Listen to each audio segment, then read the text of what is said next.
Hello, everyone. This is Scott Rockline with MyNHD, and we are very fortunate with us today to have Chief Stephen Hawks with CAL FIRE to help us understand and explain State Bill 63, which went into effect January 1st of this year. So Chief, thank you and welcome. And why don't we start by defining the federal, state, and local responsibility areas with regards to the fire maps throughout California, if you will. Yeah, absolutely. And first off, thanks for having me here today. What Scott referred to is the responsibility areas. So there's 101 million acres in the state of California. And for wildfire protection and prevention, the state is divided into three, what we call responsibility areas. So there's the federal responsibility area, which is about 44% of the state's area, and that's where the federal fire agencies like the U.S. Forest Service, Bureau of Land Management, and so forth have the responsibility for wildfire prevention and suppression. The next responsibility area is the state responsibility area, and that is where California has the responsibility for wildfire prevention and suppression, and that falls on CAL FIRE, and that represents about 31% of the state's area. And the last responsibility area is known as the local responsibility area, and that's where cities, counties, special fire protection districts, and so forth have responsibility for wildfire prevention and suppression, and that represents about 25% of the state's area. Okay, great. Thank you for that definition. So how are the fire hazard severity zones determined, i.e. moderate, high, and very high? So CAL FIRE has been statutorily responsible for determining fire hazard severity zones throughout the state for many decades now.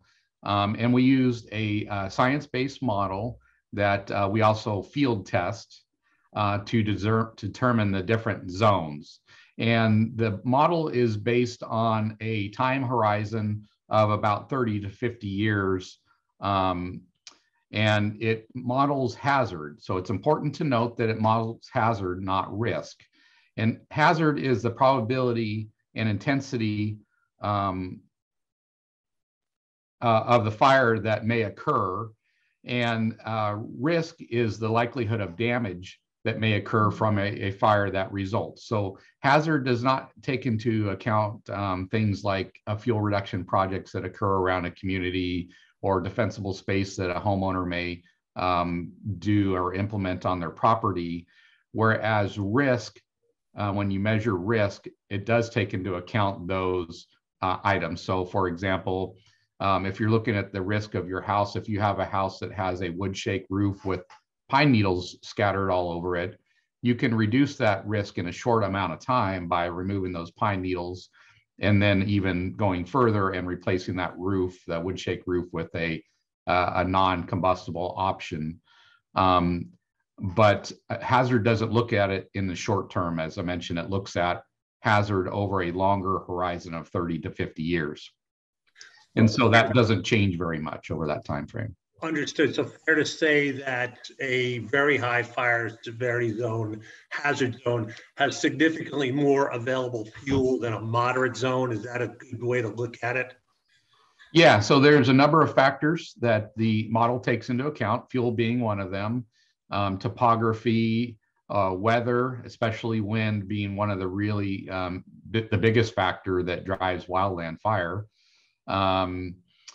Firebrand production, so those are embers that are produced by burning material that are then lofted into the air and deposited downwind, and other factors. So when we model the state and what we determine to be in a moderate fire hazard severity zone, for example, all the areas throughout the state that are determined to be in that moderate zone have relatively the same characteristics.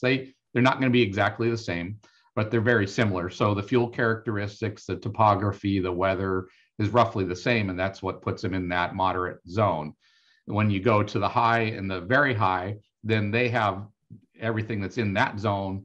Each of those zones has the same relative characteristics. So each step up from moderate to high and then high to very high is a little more hazard associated. So it could be fuel, it could be weather, it could be a combination of all those factors. Got it. Understood. Great. All right. So circling back to State Bill 63, how does the State Bill 63 affect the fire hazard severity zones that we disclose for real estate transactions? Not only Senate Bill 63, but Assembly Bill 642, both of these bills passed last year in 2021 and became effective January 1st of 2022.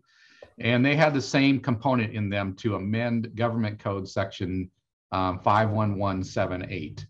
And that section previous to January 1st only required CAL FIRE to model the very high fire hazard severity zone in the local responsibility area.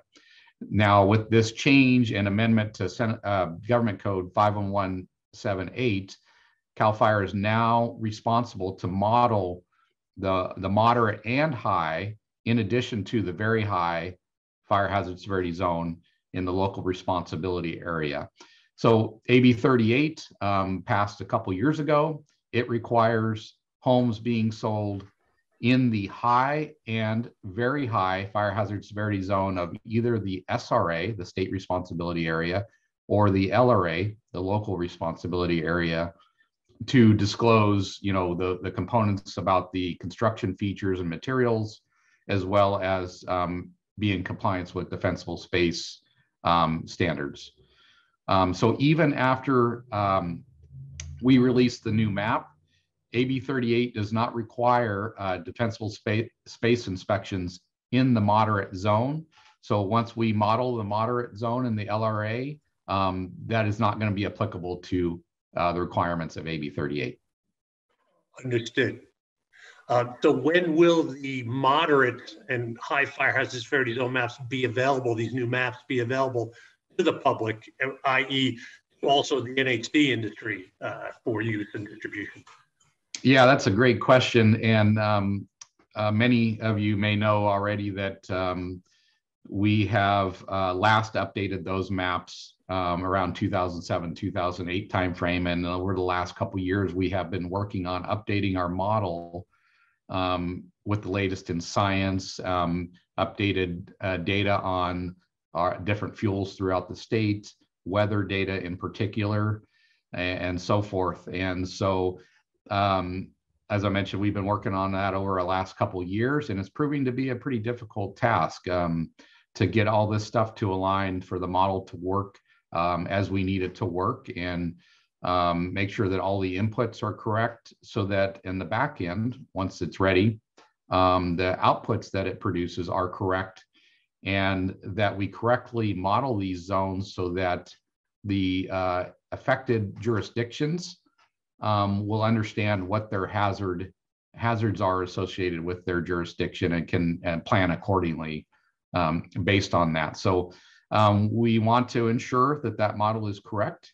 And once it is, and we produce outputs, then there's going to be a two-phase process that we utilize to get these maps out to everybody, the public and the local jurisdictions and so forth. So, or I should say, a two-step process. The first step is going to be releasing the map, and we just call it one map, not multiple maps, but one map for fire hazard severity zone in the state responsibility area.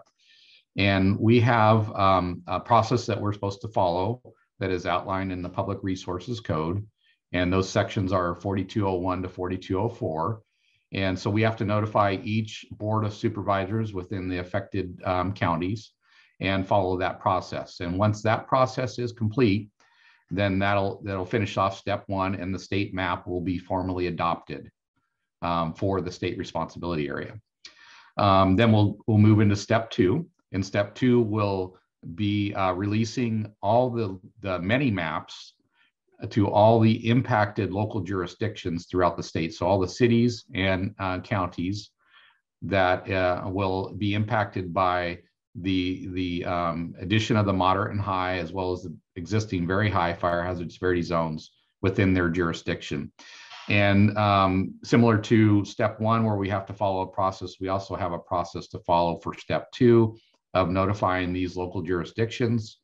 And then in government code section 51179, these local jurisdictions have a process to follow to for timeline as both as notification of the public and then formally adopting them through a local ordinance. And that process will occur over a fairly lengthy time frame. And it will be completed on a kind of a jurisdiction by jurisdiction basis, not all at the same time. So some will be completed prior to others. So based on that, wow, that's a lot. So first we have to get the map out to these local jurisdictions, which we have not done yet. We're in the process of updating the maps. And then once they go out, they have to be reviewed. Then they come back, then they're accepted, and then the accepted completed maps post-review are then produced for the general public, which this sounds like it's a lengthy process. Do you anticipate having any of these maps available in 2022? So yeah, you're right. I kind of simplified it a little bit with my earlier description. It is a lengthy process. There are many steps to it. So going back to step one with the releasing the map for the state responsibility area, we anticipate that we're going to be able to do that in the late winter to early spring, and hopefully have that completed by midsummer. At which point then we'll transition to working with the local jurisdictions and the maps for the local responsibility area. So we anticipate starting that in later summer to fall. And like you outlined there, that's a lengthy process. So we'll continue to work with each of those impacted jurisdictions until they're done. And that could be months to a year or so. So it sounds like at the earliest, potentially we could start getting maps back from the local jurisdictions in the fourth quarter of this year. Is that a fair statement? Yeah, I'd say very earliest would probably be the end of this year on 2022, early next year, as we release the maps, work with those local jurisdictions. They work through the regulatory process and then formally adopt them through an ordinance. Great. So from an NHD company perspective, I don't think we would anticipate having any updated maps, moderate and high severity zone maps in the reports until at the earliest, the fourth quarter of this year, more than likely the first quarter of 2023. So, okay, thanks for clearing that up. So with regards to moderate and high fire hazard severity zones, do they apply at all to home hardening and defensible space inspections, the new maps? Yes, absolutely. As it applies to AB 38 and the provisions within that, and the addition of the Civil Code 1102.6F and 1102.19 for documentation of defensible space compliance and the vulnerable components of the structure and materials. Only the addition of the high fire hazard severity zone in the local responsibility area applies here. So from Senate Bill 63 and AB 642, the moderate zone is not applicable here. It's important to note that in the currently with AB 38 in the state responsibility area, it's applicable in the high and very high fire hazard severity zone. And currently in the local responsibility area, AB 38 is applicable in the very high, since currently by statute, well, at least before January 1 of this year, by statute, the moderate or the high zone really technically didn't exist. So once the local jurisdictions adopt the new maps, and that includes the high fire hazard severity zones, then that will take effect for AB 38 for compliance with the hazard disclosure for the building components portion, as well as the defensible space compliance documentation. Got it. Okay, great. Thank you. So we're talking about, AB 38 a little bit. We're intertwining that discussion, and obviously C.A.R has Form FHDS out for the purpose of disclosing. Does CAL FIRE work with California Association of Realtors on these new fire laws? We do, yes. Currently, we had worked with C.A.R, once AB 38 came out and became effective, and in developing their FHDS form, with the implementation of AB 642 and SB 63, we're not going to need to update that form, as it already spells out the high and fire hazard and very high fire hazard severity zones on the form. But should future legislation occur where changes are made, and whatever that is, then we'll definitely work with C.A.R in modification of the form if needed. Great, understood. And then, so if the audience themselves, if real estate agents want information on these assembly bills, can they go to the CAL FIRE website for information?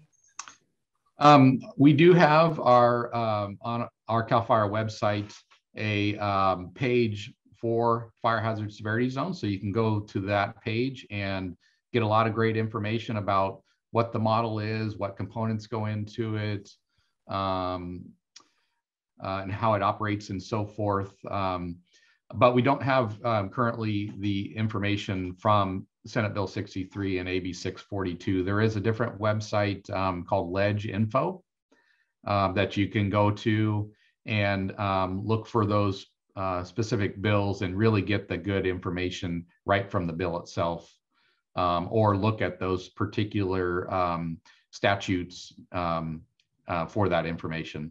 So one more important thing to note about fire hazard severity zones is the purpose of them.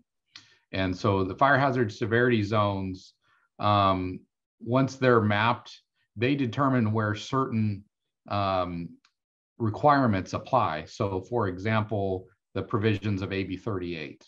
Also, the California Building Code Chapter 7A for building new homes in wildland areas where defensible space requirements are applicable as well. So it's important to note the purpose of the fire hazard severity zones is to make sure that the public and local jurisdictions, state agencies, and so forth understand the hazards that are out there and where certain provisions of statutes apply. Great, thank you, Chief. So again, to conclude for the audience, with regards to State Bill 63, there are fire maps that are being updated, and CAL FIRE is in the middle of that process to update these maps and get them out to the general public, these local jurisdictions, for their review and acceptance. That process is going to take time. At the earliest, we anticipate we might have some of these maps available for distribution towards the fourth quarter of 2022. More than likely, they'll be available in 2023. There's really no change with regards to the impact of AB 38 that continues. CAR form FHDS is intact for that purpose of home hardening disclosures and defensible space inspections. So, Chief Hawks, again, it's always a pleasure to have you with us. You have so much great information on these fire maps and fire zones throughout California. And again, thank you to yourself and everyone at CAL FIRE for helping to make us safe and for participating and providing all this information. Yeah, absolutely. And thank you for having me here today. I appreciate the opportunity, and it's important to get this information out there so that everyone understands and how the fire hazard severity zones are determined and what they're applicable to and so forth. So happy to be here today. Thank you. Thank you.